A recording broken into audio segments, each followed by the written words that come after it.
of Anthropology at Smith College, and it has been helpful for us here at the center in more than one way.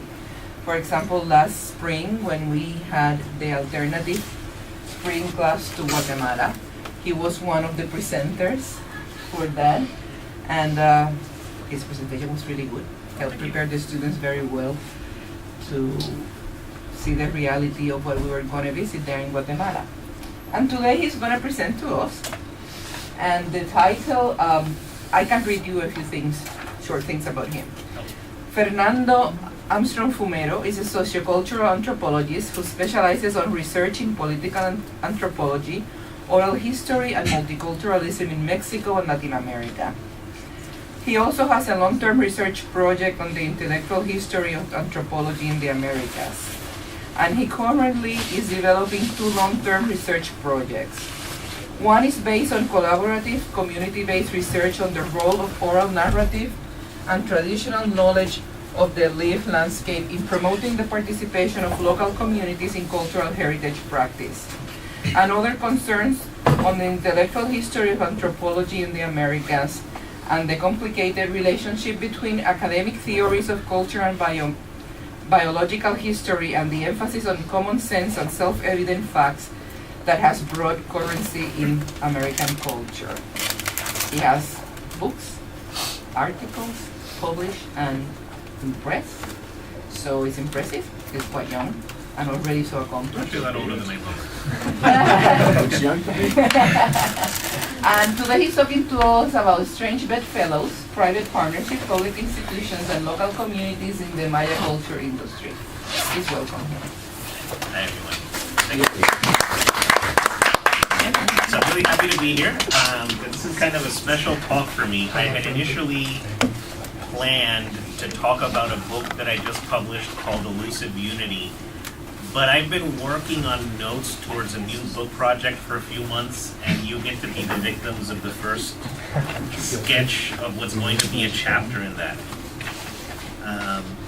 So what I'll be talking about today, let's say, is the embryonic form of a book project that I'll be developing with a new ethnographic and archival project over the next few years. And I'm going to read the paper, which I usually hate doing, but, you know, I got invited to do this thing, no reason not to write the thing out, so here goes. So, the processes of political, economic, and social change that marked the turn of the millennium in Mexico have been referred to as post-authoritarian, neoliberal, and with a range of other post and neo labels. So here I'm going to be using the provisional rubric of post-nationalized to refer to a particular series of shifts in the politics of Maya culture on the Yucatan Peninsula. I'm not really married to this term, it's just like the shorthand I'm using now as I think of these things. So in the first half of the 20th century, a constellation of federal institutions that expropriated petroleum reserves, redistributed agricultural land, and managed a national education system were counted among the greatest victories that the 1910 revolution had deeded to the nation.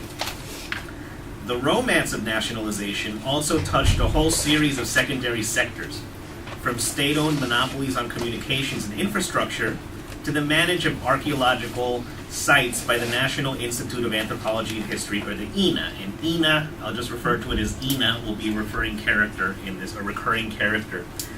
talk. So as many Mexican and foreign authors have shown, the fate of these nationalized sectors represent a political and ideological dilemma for Mexico's current leaders. The inefficiency and corruption of parastatals and massive federal bureaucracies undermine the legitimacy of the state.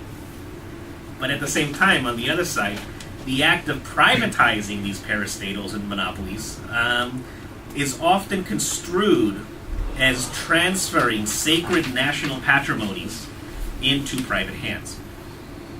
So this tension between the privatized and the national takes on a series of interesting permutations in the politics of indigenous culture.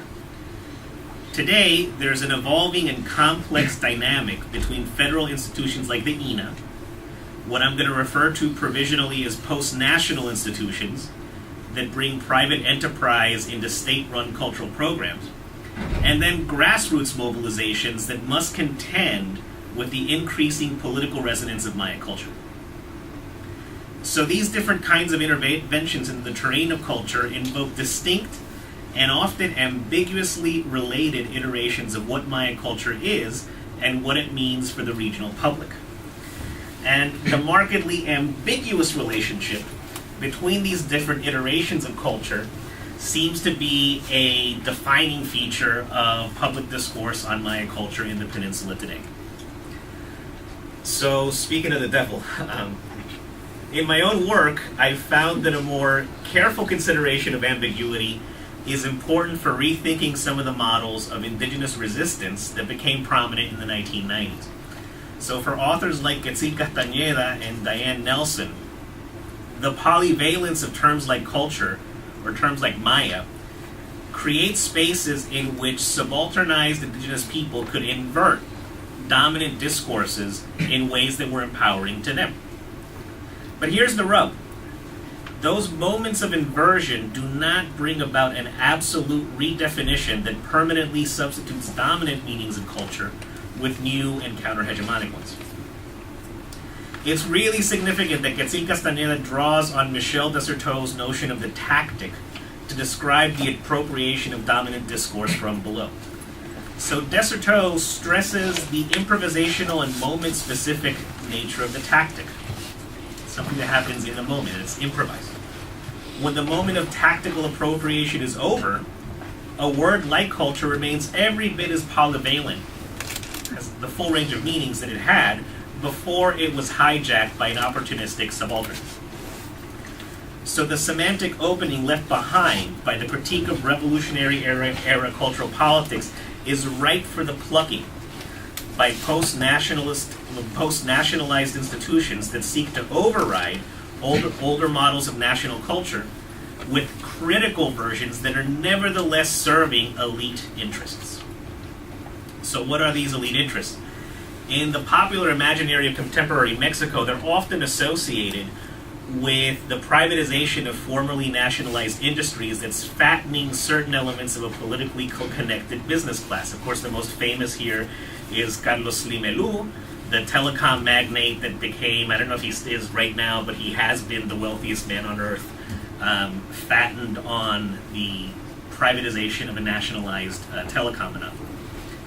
So as Lisa Bregley and others have documented, the potential for privatizing archaeological sites has been the subject to an ongoing and contentious debate in Mexico. This is due in no small part to the fact that archaeological remains are defined as a subsurface eminent domain of the Mexican state.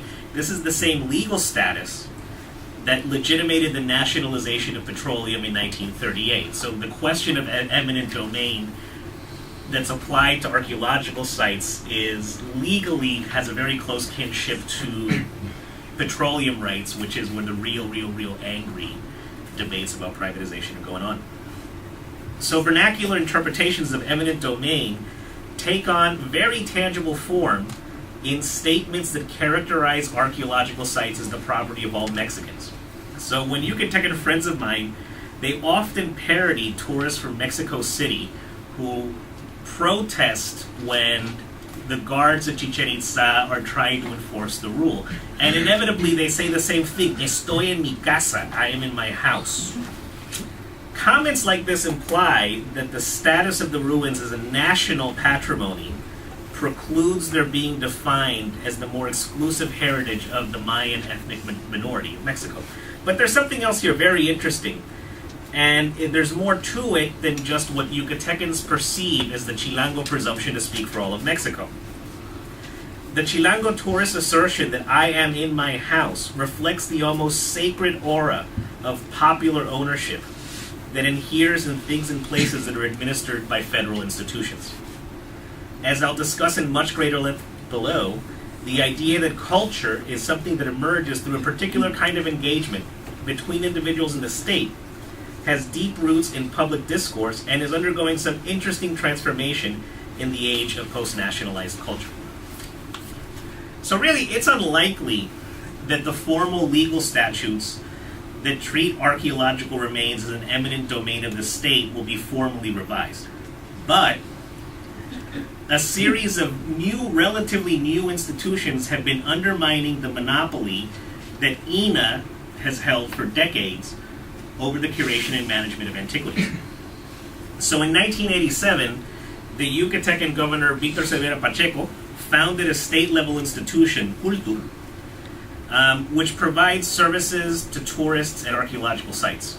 In return for maintaining bathrooms, renting out concession stands, and running light and sound shows at Chichen Itza and Uxmal, Cultur collects ticket revenues that often exceed the share pocketed like INA, and it's unique in Mexico. Yucatan is the only state that has a state-level institution like Cultur, even though it's being copied elsewhere.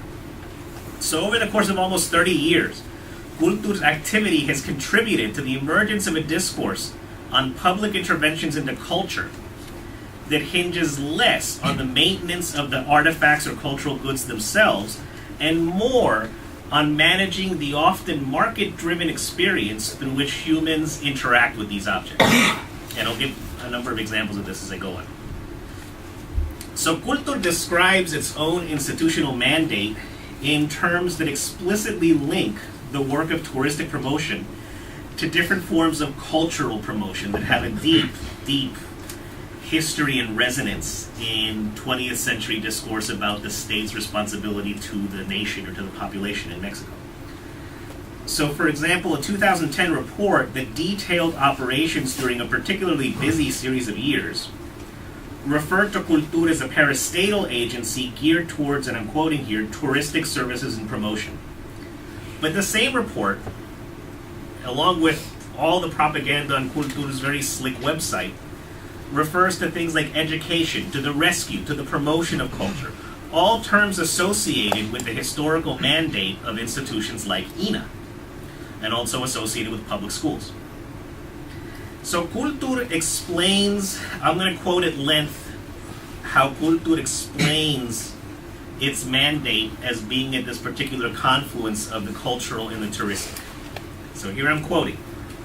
We are certain that the link that exists between tourism and the heritage that we inherited from our Maya culture is unique. We are conscious that it is essential to protect this heritage because it is the point of departure for touristic activity and because it is the basis of our origins and identity. When we at Cultur refer to the concept of culture, we understand that culture is not the property of anyone. It is not something that can be acquired, but it is something that belongs to everyone, and because of this, we recognize and renew ourselves through its values. These values are always partially given and partially yet to be given in our personal and collective history. The binary of culture and tourism forms the mission, vision, and objectives of Cultur, end quote. So unpacking this a little, there's some interesting insight into this post-national world of post-nationalized culture. So on some level, this statement echoes a tendency to turn the indigenous into the national. It references Maya culture, or through the reference of our Maya culture, it implies that Mayaness is the heritage of all Yucatecans, and not just those Yucatecans whose social class, language, and self-identification constitutes them as indigenous people. However, there is a sense here of the uniqueness of what Mexicans refer to as the patria chica, or the local ethnic community. Insofar as there's a contrast between representing Maya culture as a heritage of Yucatecans and the more generalized Mexican heritage that's been the traditional objective of INA. But there's other interesting ambiguities in Cultur's language. In referring to culture as something that cannot be acquired or owned, Cultur seems to play on both popular assumptions about public ownership and to criticize a nationalized cultural politics in which culture was something that was brought by the state and which people acquired through attaining a Western education. So this latter assimilationist vision of culture is something that's strongly associated with the revolutionary era educational program that sought to assimilate indigenous people into a homogeneous national culture, and is, of course, the bad guy discourse to contemporary multiculturalism. So on the surface, it seems that culture seeks to move beyond the monolithic nationalized culture that was protected or promoted by the INA to celebrate, and here I'm quoting again, something that is partially given and partially yet to be given, and that emerges organically in the lives of the Yucatecan people. So on that level, this seems to be a very progressive, well, not very progressive, but at least in key with the domesticated, state-sponsored multiculturalism that developed in Mexico in the 90s. But other elements of Culture's mandate seem to contradict this. A number of projects that were developed in 2010 under the tenure of Ivonne Ortega Pacheco, who will be another main character here, were described as contributing to something called cultural infrastructure, in a way that, here I'm quoting the site, allows the people of Yucatan to exercise their most basic right to access culture. And this should give us a moment for pause. If culture really is something that emerges organically in the personal and collective histories of Yucatecans, why should one need a special, institutionally managed infrastructure to make it accessible to nationals and foreigners? And how is providing this infrastructure different from the mandate of earlier nationalized institutions that were traditionally tasked with bringing and promoting culture to the uncultured? Am I going too fast? No. So the fact that representatives of Culture think that this concept of cultural infrastructure is credible enough to put it out there in their propaganda reflects two important elements of the social and political context of the contemporary Yucatan Peninsula. First, the kinds of cultural promotion that are articulated through an essentially touristic infrastructure reflect a shift from the predominantly agrarian economy of the first two-thirds of the 20th century and the new touristic economy of the peninsula. So when Culture refers to cultural infrastructure, they're not referring to the idea of using a westernized culture to improve the lives of indigenous peasants who labor to produce crops for their own consumption and export. Instead, cultural infrastructure means to promote a culture that is itself the product that's marketed to foreign visitors. Second, the emphasis on Yucatecanness reflects a shift in the epicenter of economic and cultural development from centralized federal institutions to regional political and industrial interests. For most of the 20th century, the land title granted by the agrarian reform, the archaeological materials managed by INA, and free public education that was provided to all rural citizens were all orchestrated through bureaucracies or through bureaucratic apparatuses centralized in Mexico City. But by its own admission, Culture focuses on a confluence of Mayan culture and Caribbean beach tourism that is unique to the peninsula. And therefore, the culture whose infrastructure, it assumes that cultural infrastructure refers to something that must be managed locally through a different kind of combination of private and public actors. So, the theoretical implications of this discussion that I've just, or some of the implications of this concept like cultural infrastructure that I've just been through, they don't have a whole lot of currency in the vernacular political discourse of Yucatan. You don't really hear newspaper reporters and people on the street quibbling about what exactly we mean when we talk about culture. But you do hear a lot of talk about the idea of regional autonomy. Yucateco's deep-seated sense of cultural and political autonomy, which goes back into the very beginning of the 19th century. So this is a very old sort of identity discourse within the peninsula, but it took on a particular importance during the late years of pre-authoritarianism, the 1980s and the 1990s.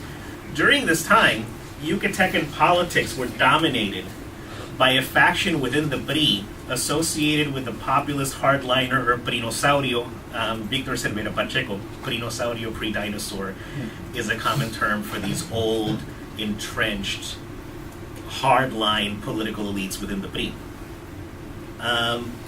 So this is the individual who founded Cultur and who really made regional autonomy a big part of the PRI mystique during the final years of single-party rule. It's significant that Ivonne Ortega Pacheco, the more recent governor, who's best known for expanding the mandate of Cultur, is a product of the old Cerverista clique. And she brought the Cerveristas back to the State House after a period where the PRI had lost not just the governorship, but a whole lot of the municipalities to the PAN. So Yvonne represents both a resurgent PRI and also a resurgent Cerverista clique within the PRI. So like her dinosaur mentor, Ortega Pacheco was successful in marrying the traditional Yucatecan desire for autonomy to the political and economic exigencies of the tourist industry and post-nationalized models of culture. So two projects that were initiated during Ortega Pacheco's tenure illustrate the texture of the post-nationalized politics of Maya culture in Yucatan. And they provide us with some useful insight into its relationship to both the older ideologies of institutions like INA and to more localized mobilizations among Maya-speaking communities.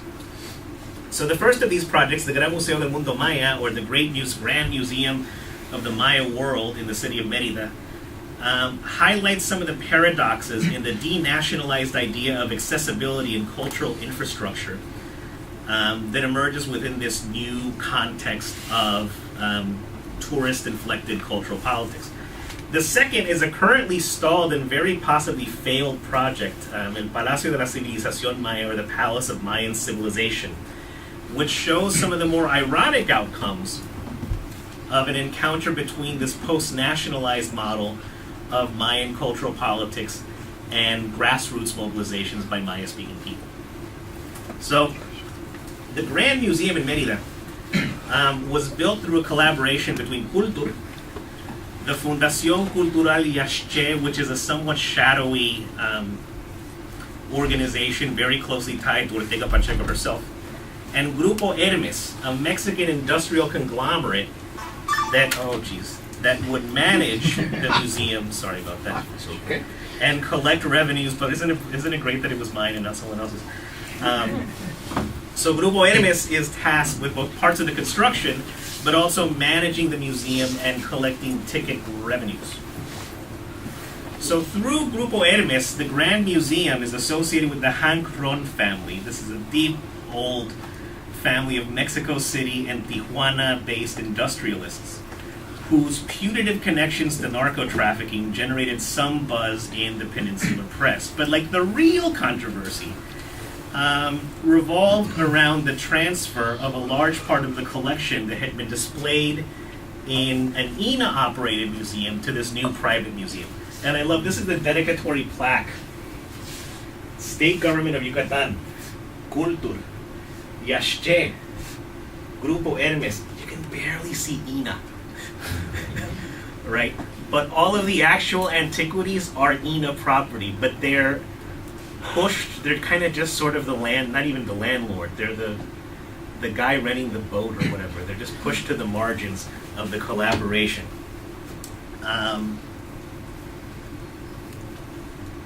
So these artifacts, most of the artifacts had previously been displayed in the Palacio Canton Museum. The Palacio Canton included materials that had been displayed as part of something called the Museo Yucateco since the 19th century. So during that time, they remained under state-level administration and then ultimately came under federal stewardship through the INA. But in essence, with the building of the Grand Museum of the Maya World, objects that were publicly owned and had been displayed in public institutions for more than a century were suddenly placed in an institution where access to them would be regulated by Grupo Hermes. The stated rationale of building this new museum was an eloquent, if somewhat cryptic, testament to the nature of the cultural product that was being offered by Cultura. It describes the museum as part of, and I quote, an urgent strategy by the state government to guarantee that the population has access to culture, to foment cultural and general tourism, and to generate spaces for museological integration that provides different opportunities to promote and enjoy Yucatecan culture, being conscious of its deep roots and inflection through contemporary expressions. So how exactly the new museum guarantees the public's access to culture is a bit puzzling at first. The admission fee of 115 pesos is expensive by Mexican standards, and more than twice the standard fee charged at the Palacio Canton and most other INA museums and parks. Also, where the Palacio Canton is on the Paseo Montejo, on the periphery of the traditional city center of Mérida, the Grand Museum is located near the convention center in a relatively new commercial district, which is a good 15-minute drive in traffic from downtown and not terribly accessible by mass transit. So it begs the question of what kind of accessibility they're talking about here.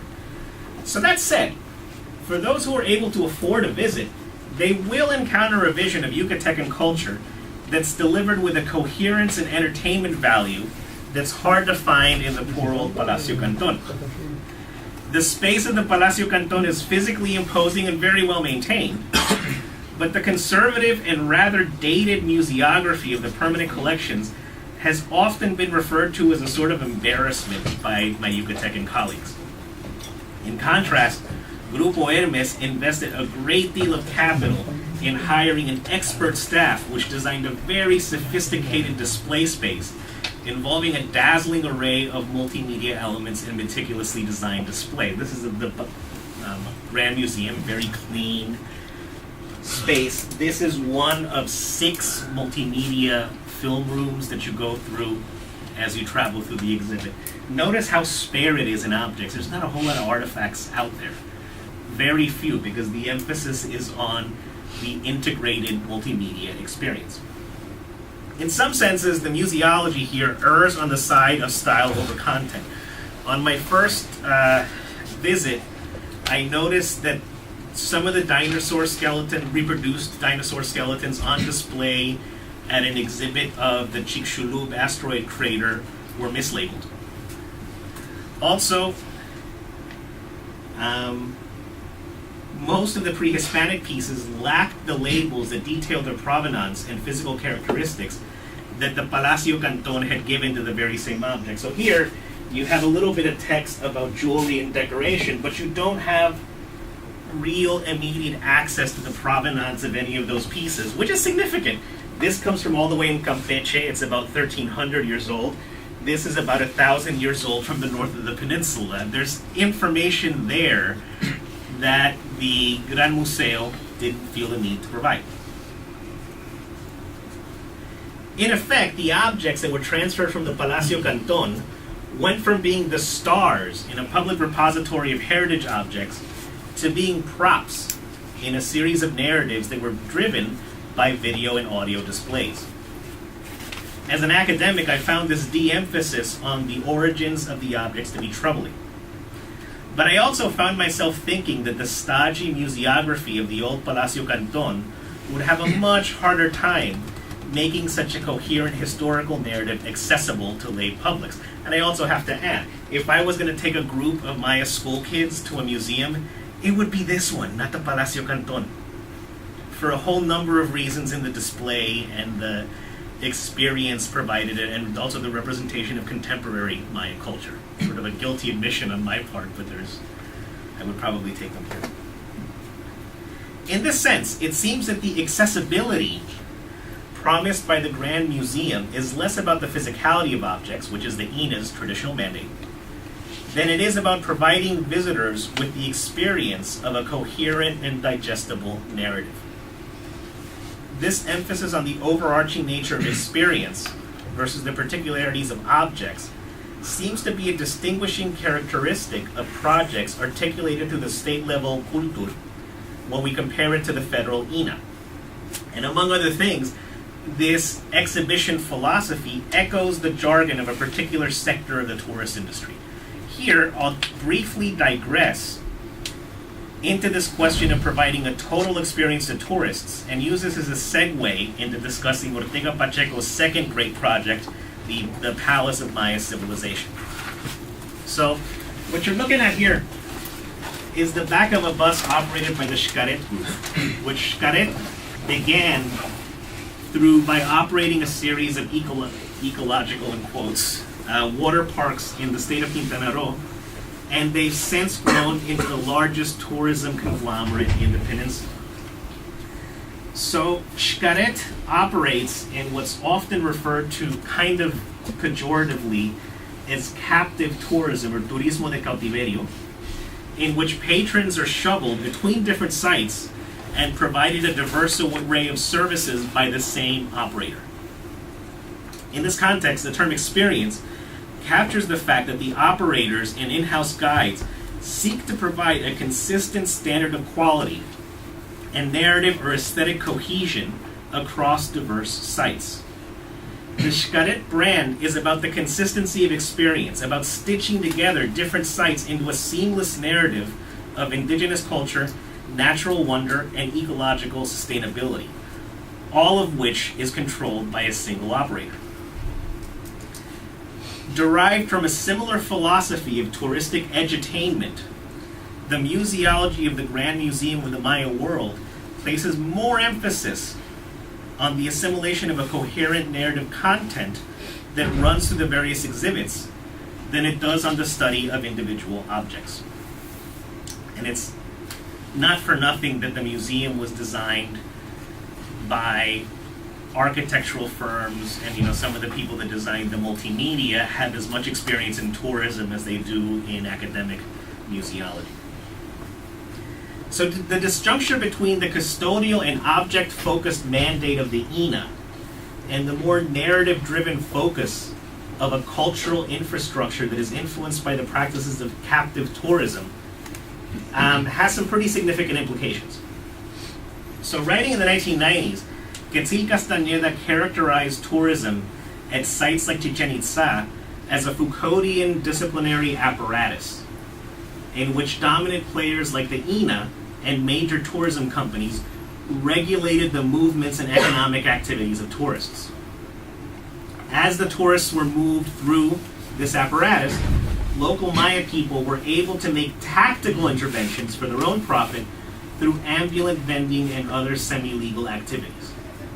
Now, there's certainly something to this, but in the decade and a half since, the evolution of post-nationalized policies within institutions like Cultura really complicates the idea, or it makes it hard to argue, that there is a cohesive, dominant apparatus operating in the tourism industry that is tactically hijacked by opportunistic subalterns. Today, the INA's role in the tourism circuit is still one of regulating access to the physical presence of archaeological materials. But insofar as it disciplines tourists and locals, it's discipline of the keep-off-the-grass variety. In contrast, the collusion between private enterprises and institutions like Cultura has promoted a control over the tourist experience that assumes the assimilation of a formalized perception and memory of different sites. Now, in theory, these two missions, the Keep Off the Grass and the Learn the Narrative mission, are complementary processes of a single apparatus, the kind of disciplinary apparatus that Castañeda imagined. However, tensions that exist between INA, Cultura, and Cultura's private partners make it almost impossible to see this as a coherent system of control. What's more, when rural Maya speakers choose to intervene or to actively resist this institutional framework, it's not really or necessarily through tactical or informal mechanisms like ambulant vending. Sometimes it is, but not always. And in fact, the most effective forms of local resistance are often based on asserting legal rights that are formally enshrined in governmental institutions of revolutionary era pedigree. And some of these unexpected patterns of collusion are evident in the fate of the Palace of Maya Civilization, the other project. So the Palace of Maya Civilization project, and of course this is a digital rendering, none of this has yet been built and is unlikely to ever be built. But the Palace of the Maya Civilization was described by Ortega Pacheco as a Mayan Disneyland, and was designed as a commercial and museographic complex that would act as a bridge between the archaeological zone of Chichen Itza and smaller pre-Hispanic and colonial sites in the south of the state. Built in partnership with the Xcaret Group, this project was also intended to articulate with a number of boutique eco-resorts that the tourism giant was planning to develop throughout the interior of the peninsula because they ran out of real estate to buy on the coast. Finally, this project was intended to bring much-needed cash flow into the impoverished and staunchly priista municipality of Yaxcabá, where it was to be built. So unfortunately for Ortega Pacheco and the Xcaret Group, any communication between the palace and the ruins of Chichen Itza had to pass through the municipality of Tinum, which is a municipality just to the north of Yaxcabá. A part of the state where Ortega Pacheco and her private partners had really troubled relations. For decades, people from Piste and other communities in the municipality had prospered from the tourist market. They developed a great deal of savvy in dealing with major tourism operators and are quite well prepared to assert their own interests against those of the governor. There's also the matter of a very personal feud between the town of Piste and the state-level PRI apparatus, particularly with former Governor Ortega Pacheco, which came to a head in the contested election for the municipal presidency in 2009. So in 2009, Ortega Pacheco backed a relatively unknown candidate from the town of Tinum in order to keep the municipality in PRI control. And this was a last-ditch effort in a time when the municipality was still reeling from a recent experience with a spectacularly corrupt PRI municipal president, despised figure in town. But this attempt to field an inoffensive PRI candidate was really too little too late. And early on in the election cycle, a wealthy handicrafts merchant, Evelio Mistun, local guy, emerged as the strong panista contender. So in the tumultuous election season that followed, the Ortega Pacheco administration made a series of legal challenges and alleged acts of fraud to prevent Mis from taking office. And this resulted in several days of civil unrest and a series of brawls that led to the questionable arrest and detention of 9 people from the town of Piste. This season of political discontent essentially established a pattern of hostility between the municipality of Tinum and the State House that's running quite strong even to this day. So it's the governor's feud with Piste that may have spelled the doom of the Palace of Maya Civilization. So Xcaret's project for the palace involved building a private road through lands that were held in collective tenure, or ejido, by agriculturalists from a number of communities that included Piste. So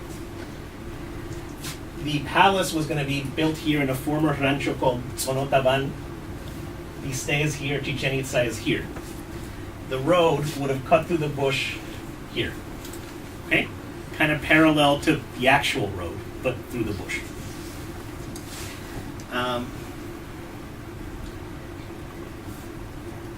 Though Mexican law permits for the expropriation of ejido lands to construct state and federal roads, the fact that the palace was being constructed for touristic purposes under the aegis of a public and private partnership meant that those lands would have to be acquired by purpose. They couldn't be expropriated.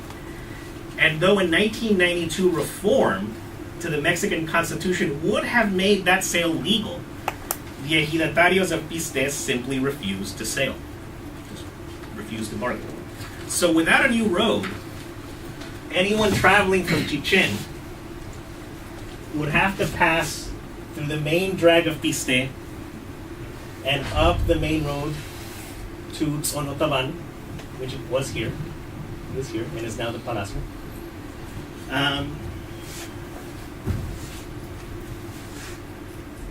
These are all places where access to facilities that range from bathrooms to food and handicrafts vendors were controlled by local small-scale operators. And basically any passage through those areas would undermine the captive nature of Xcaret's tourists. I mean, they essentially wanted to build that road to bypass all of the local operators. So what's really interesting in this case is how little local resistance to the palace was informal or tactical. The ejido is an institution enshrined in the 1917 Constitution, which provided landless peasants with farmland, even as it worked in tangent with other agrarian institutions to transform peasants into a corporate constituency of the PRI. In this sense, it is one of those classic nationalized institutions whose presence in neoliberal Mexico is an ambivalent memento of the frustrated promises of the revolution. But it's an institution with a legal weight that proved impossible for Ortega Pacheco and Xcaret to overcome.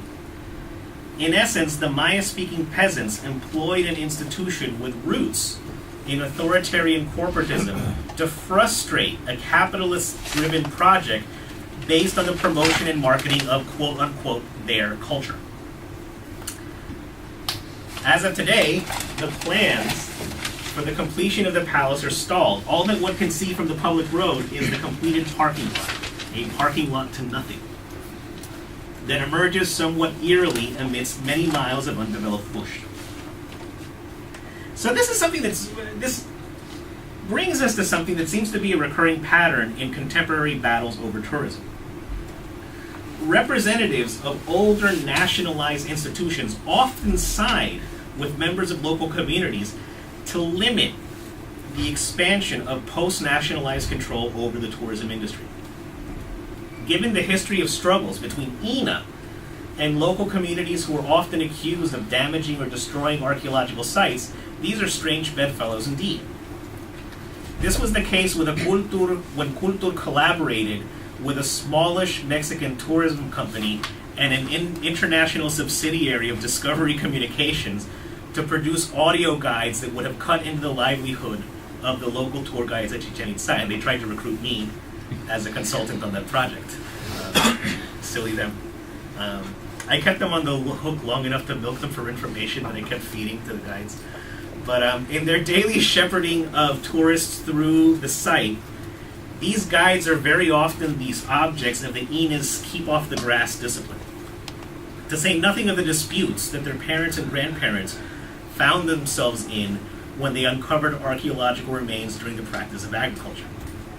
But in this case, the INA decided to join the guides in drawing a line in the sand against private businesses who were exercising more and more influence within archaeological sites. This is not to say that some rural Maya speakers don't find ways to collude with denationalizing projects, and that many of these people find viable means of exploring politically empowered identities through institutions like Cultur. Something that I dealt with in my book Elusive Unity was the coalescence of a growing Maya-speaking middle class whose orientation to wage labor in the tourism industry is generating a distinctive set of what I refer to as post-peasant Mayan identities. Some members of this middle class find natural allies among their peasant family and neighbors, or among employees of institutions like INA. But many seem to be expressing identities with Maya culture that are far more compatible with their role in various prestigious jobs associated with the denationalized culture industry of contemporary tourism. But that's a different story for a different time. The examples that I focused on here instead provide useful insight into a broader problem in thinking about identity politics in modern Mexico. What does the politics of indigenous culture look like when it's not strongly articulated to grassroots movements like those that have developed in Chiapas, Oaxaca, and other states? Post-nationalized institutions like Cultur employ a narrative of culture that mirrors many elements of the post-1992 critique of Mexico's assimilationist cultural politics. For example, there's a celebration of distinct local cultures as a valuable and inalienable patrimony of Mexican citizens.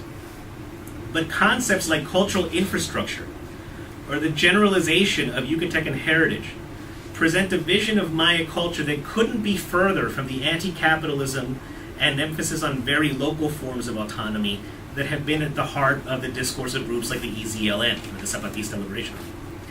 At the same time, the relative novelty of these denationalized institutions and the presence of private partners prevents them from having the kind of ironclad political authority associated with institutions that have deeper authoritarian roots. The irony is that local concentration of the post-nationalizing expansion of tourism capital focuses less on the innovation of novel tactics of resistance and more on the assertion of older and fairly conservative models of citizenship and rights. Thank you very much.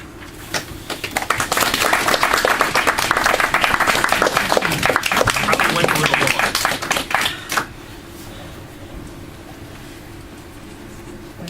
¿Qué pasa ahora, Gloria? So what is the narrative of the museum, the Maya Museum? It's Lacking description, and what should one come out with? One should come out with a narrative about cultural resilience. Okay, how in spite of all of the changes from the pre-Columbian period to contemporary times, certain things like cosmovision, language, and certain aspects of social organization continue. That's it. It's a very sanitized narrative of cultural continuity. And of course, emphasizing things like cosmovision is a good way of de-emphasizing things like land rights.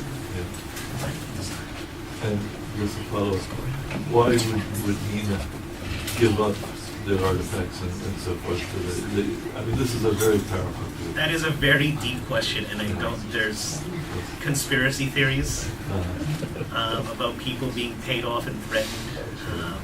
It's really inexplicable. I don't know. But in the it makes no sense. The state of Yucatan, we're in there. They're incredibly powerful. The CRI, the Centro Regional Yucatan, is a very, very tight group, and they've had very good people working there over the. It's inexplicable.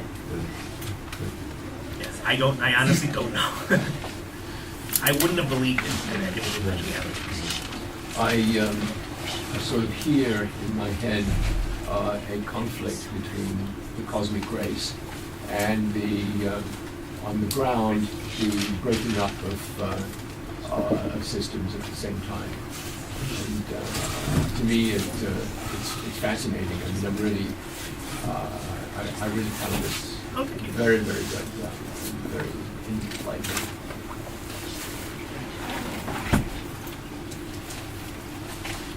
We're finding something similar in Quintana Roo, where environmental groups are trying to resist the realtors of all sorts, including this guy who wants to take over beaches and stuff.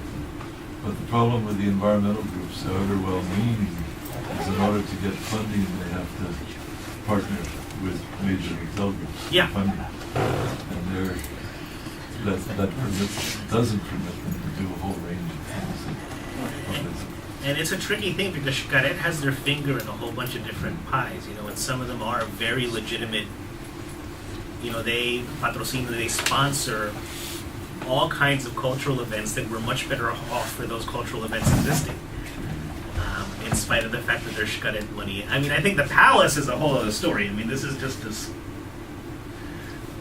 whole other confluence of things that aren't very good for the region. But Xcaret does give money and is very philanthropic. Philanthropy is a very new thing in Mexico too. This kind of high-end culture, like Slim, Carlos Slim Elu, the Fundación Slim is financing stuff in public hospitals all over the country, and that kind of multi-billion-dollar national corporate philanthropy is not something that you saw before the 90s.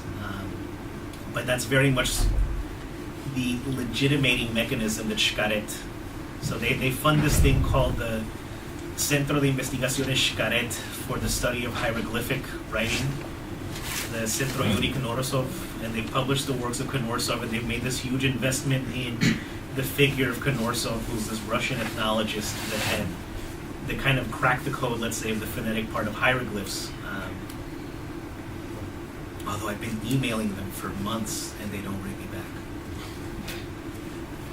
So it makes you wonder if there actually is someone there answering the phones. I don't know.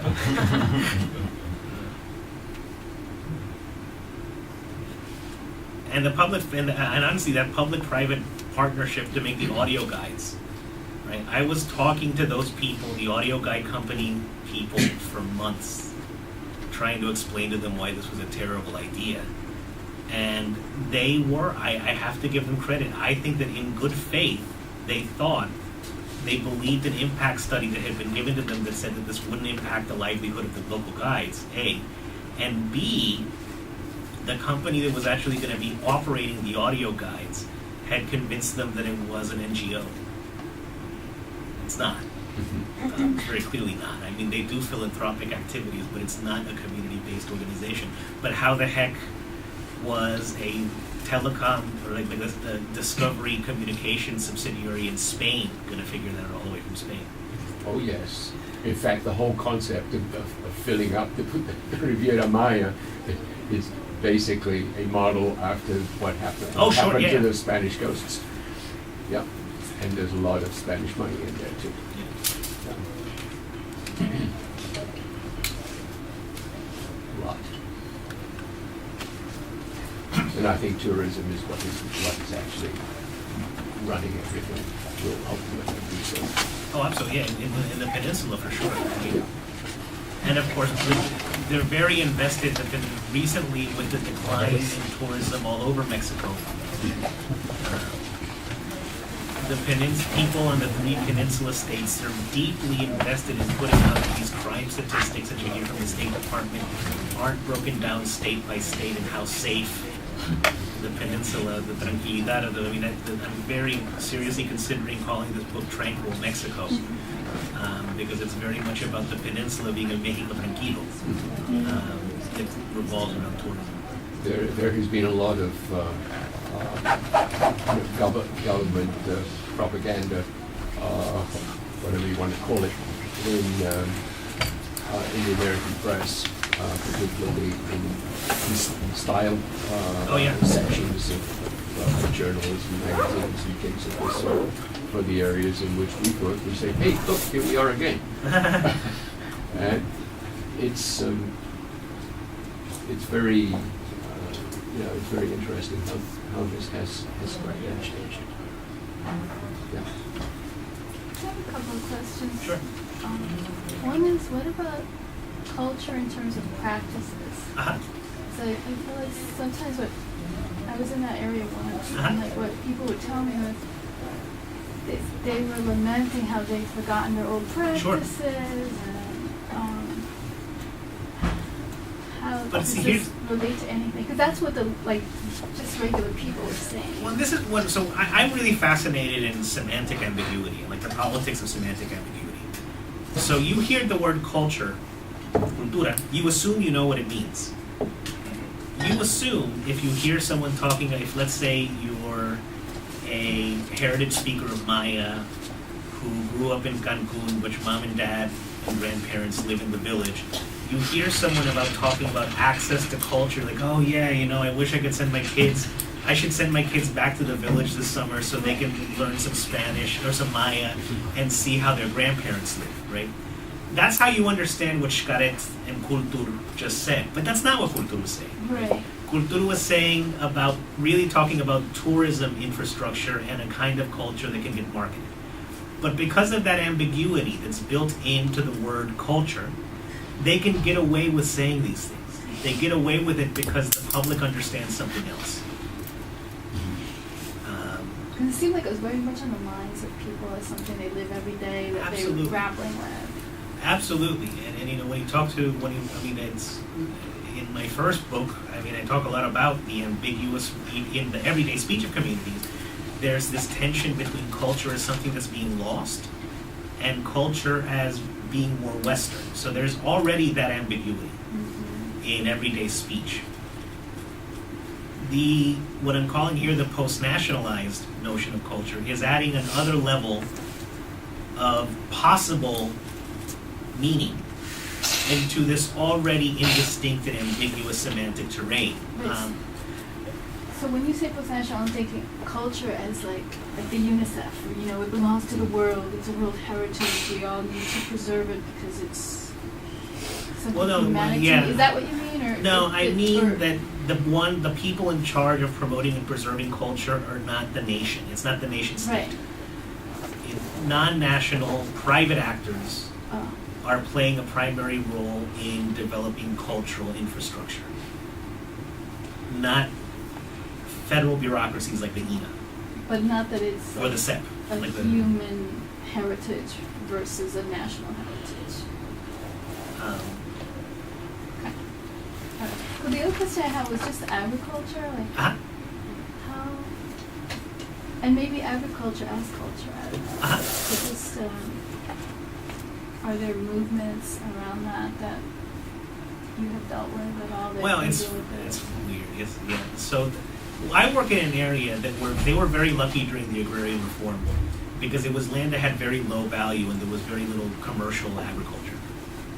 So most of whereas other parts of Yucatan, there were these big Henneken estates. There was none of that in the area where I work. And communities got really, really, really fast turnover in their land grant applications. There was never actually much of a struggle for land because the land was very low quality land that was enough for subsistence agriculture, was kind of there for the taking. So all these communities had land, some of whom sold it after the 1992 counter-reform, because basically most of the people were working in tourism and there wasn't a collective investment in agriculture. But then in towns like Piste, you have a few hundred families that still get most of their corn and beans from stuff they grow themselves. But that's not the point of preserving the ejido. The point of preserving the ejido is that land, because of the tourism market, has a very high real estate value. And by keeping it under collective tenure, there's no way, because of the way that their ejido is shaped, if they're going to sell it, they need to parcel it out. There's no way to parcel it out without two-thirds of the ejidatarios being screwed. Like a third of them will get very, very valuable land that's on this tourism circuit, and 2/3 of them will get bush.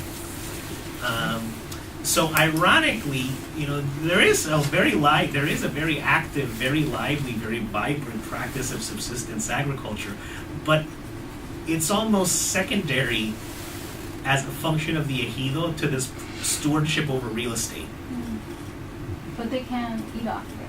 Yeah. Live off of it. With enough chemical inputs, I mean, it's it wasn't great land to begin with, and it's in worse shape now than it was 50 years ago.